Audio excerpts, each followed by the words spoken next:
Hey everyone, जय हिंद सभी को। मैथ्स स्ट्रैटेजी वाली वीडियो में बहुत सारे लोगों ने कमेंट्स और डीएम करे थे कि जीएटी के लिए भी ऐसी ही स्ट्रैटेजी वीडियो ले आओ।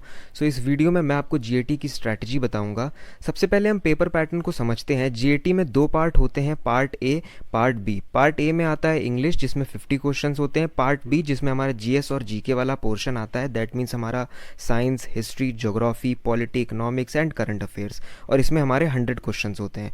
ओवरऑल 150 क्वेश्चन का पेपर होता है, जिसमें हर एक करेक्ट आंसर पे आपको 4 मार्क्स मिलते हैं और निगेटिव मार्किंग होती है 1.3 मार्क्स की। ओवरऑल 600 मार्क्स का पेपर होता है। अब हम बारी बारी से हर सब्जेक्ट्स पे बात करेंगे।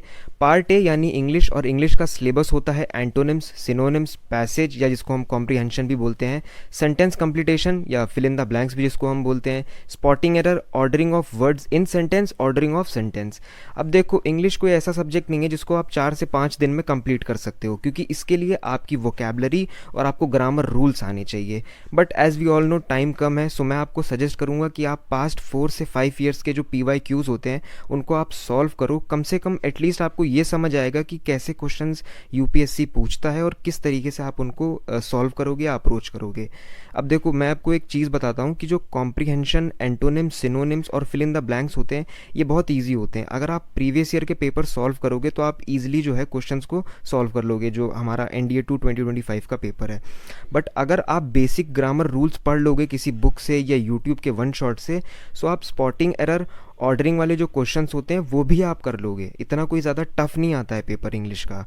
बट अगर आप मतलब बिल्कुल ही वीक हो इंग्लिश में, लाइक फॉर एग्जांपल आपके सामने इंग्लिश की कोई स्टेटमेंट लिखी है, आप उसको पढ़ भी नहीं सकते हो या आप पढ़ के समझ नहीं सकते हो, सो मैं आपको सजेस्ट करूंगा कि आप जो पार्ट ए वाला सेक्शन है, यानी कि जो इंग्लिश है, उसको आप लीव कर दो।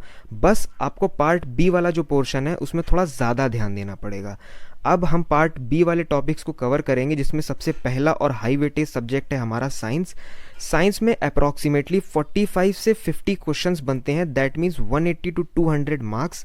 साइंस में भी 3 सब्जेक्ट्स होते हैं। हमारा पहला होता है फिजिक्स, फिर केमिस्ट्री, फिर बायोलॉजी, जिसमें फिजिक्स जो है हमारा सबसे ज़्यादा हाई वेटेज कैरी करता है, then chemistry and then biology.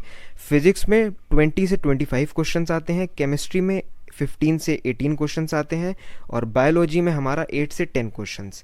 देखो, आपको फिजिक्स, केमिस्ट्री, बायोलॉजी के इंपॉर्टेंट चैप्टर्स शो हो रहे होंगे। मैं सारे टॉपिक्स को रीड नहीं करूंगा क्योंकि वीडियो बहुत ही लेंदी हो जाएगी। आप वीडियो पॉज करके इंपॉर्टेंट चैप्टर्स की जो लिस्ट है वो देख सकते हैं। आपको बस उतना ही करना है जितने चैप्टर्स या टॉपिक्स मैंने मेंशन किए हैं। अब क्वेश्चन ये आता है कि इनको करना कहाँ से है। तो देखो, क्लास 9th और 10th की जो NCERT है वो आपके लिए सफिशिएंट होगी, बट मैं आपको कहूँगा कि यूट्यूब के वन शॉट लेक्चर्स आप देख लीजिए, उससे आपका टाइम कम लगेगा और कॉन्सेप्ट आपके जल्दी क्लियर हो जाएंगे। देन उसके बाद आप PYQ सॉल्व कर सकते हैं। नेक्स्ट सब्जेक्ट है हमारा जियोग्राफी, और ये भी एक हाई वेटेज सब्जेक्ट है। इसमें भी 18 से 20 क्वेश्चन आते हैं। और ज्योग्राफी में मैं बस आपको इतना ही कहूँगा कि जितने टॉपिक्स आपको स्क्रीन पे दिख रहे हैं आपको बस उतने ही करने हैं। आप स्क्रीन पॉज करके देख सकते हैं ज्योग्राफी के जो इंपॉर्टेंट टॉपिक्स हैं। जब आप साइंस और ज्योग्राफी कर लेते हैं तो आपकी 60% जो GAT है वो हो जाती है आपकी complete. But as we all know कि GAT ईजी और स्कोरिंग सब्जेक्ट है, तो हमें एक्स्ट्रा टॉपिक्स भी करने पड़ेंगे, लाइक हिस्ट्री और पॉलिटी प्लस करंट अफेयर्स, या फिर मैं आपको सजेस्ट करूंगा कि आप हिस्ट्री प्लस करंट अफेयर्स कर लीजिए। हिस्ट्री में 12 से 15 क्वेश्चंस आते हैं, और हिस्ट्री में सबसे ज़्यादा इंपॉर्टेंट जो है वो है इंडियन हिस्ट्री। इंडियन हिस्ट्री में भी आता है हमारी एंशिएंट, मेडिवल और मॉडर्न। आपको बस उतने ही टॉपिक्स करने हैं जितने मैं आपको स्क्रीन पे दिखा रहा हूँ, मतलब आपको उतने ही टॉपिक्स करने हैं जितने मैं मेंशन कर रहा हूँ, ठीक है। आप वीडियो पॉज करके इंपॉर्टेंट जो हमारे टॉपिक्स हैं वो देख सकते हैं। बाकी पॉलिटी और इकोनॉमिक्स जो है उसको मिला के 5 से 8 क्वेश्चन बनते हैं। अगर आपका मन करे तो आप कर लीजिएगा, वरना आप लीव भी कर सकते हैं। इकोनॉमिक्स में बस एक ही टॉपिक हमेशा पूछा जाता है, वो होता है हमारा 5 ईयर प्लान। और पॉलिटी के जो इंपॉर्टेंट टॉपिक्स हैं वो आपको स्क्रीन पे दिख रहे होंगे। अब लास्ट में जो हमारा आता है वो आता है करंट अफेयर, बट इसके 8 से 10 क्वेश्चंस कंफर्म रहते हैं कि हर बार यूपीएससी पूछता ही पूछता है। और कई बार इकोनॉमिक्स के जो क्वेश्चंस होते हैं, पॉलिटी के जो क्वेश्चंस होते हैं, वो करंट अफेयर्स के साथ मिक्स करके भी पूछ लेता है। अब बात आती है कि भाई करना कितने पुराने करंट अफेयर्स है। लोग बोलते हैं 1 साल पुराने कर लो, 6 महीने पुराने कर लो, जो कि सही बात है, बट हमारे पास टाइम कम है। सो मैं आपको कहूँगा कि आप 2025 में जून, जुलाई और अगस्त के जो करंट अफेयर्स है वो आप कर लीजिए यूट्यूब के वन शॉट देख के।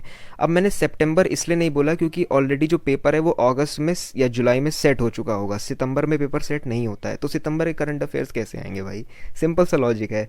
बाकी करंट अफेयर्स के लिए आप एमसीक्यूज़ वाले वन शॉट देखेंगे तो आपका कॉन्सेप्ट प्लस क्वेश्चन प्रैक्टिस दोनों हो जाएगा, क्योंकि देखो बाकी जो हमारे सब्जेक्ट्स होते हैं जैसे साइंस, हिस्ट्री, ज्योग्राफी जैसे, इसमें कोई स्पेसिफिक टॉपिक नहीं होता है, ये बस करंट इवेंट्स पे जो है क्वेश्चंस पूछे जाते हैं। सो अगर आप डायरेक्ट एमसीक्यूज़ करोगे तो उससे आपका टाइम बचेगा और कॉन्सेप्ट प्लस क्वेश्चन प्रैक्टिस दोनों हो जाएगी। आई होप वीडियो आपके लिए हेल्पफुल होगी। मिलते हैं नेक्स्ट वीडियो में, तब तक के लिए जय हिंद।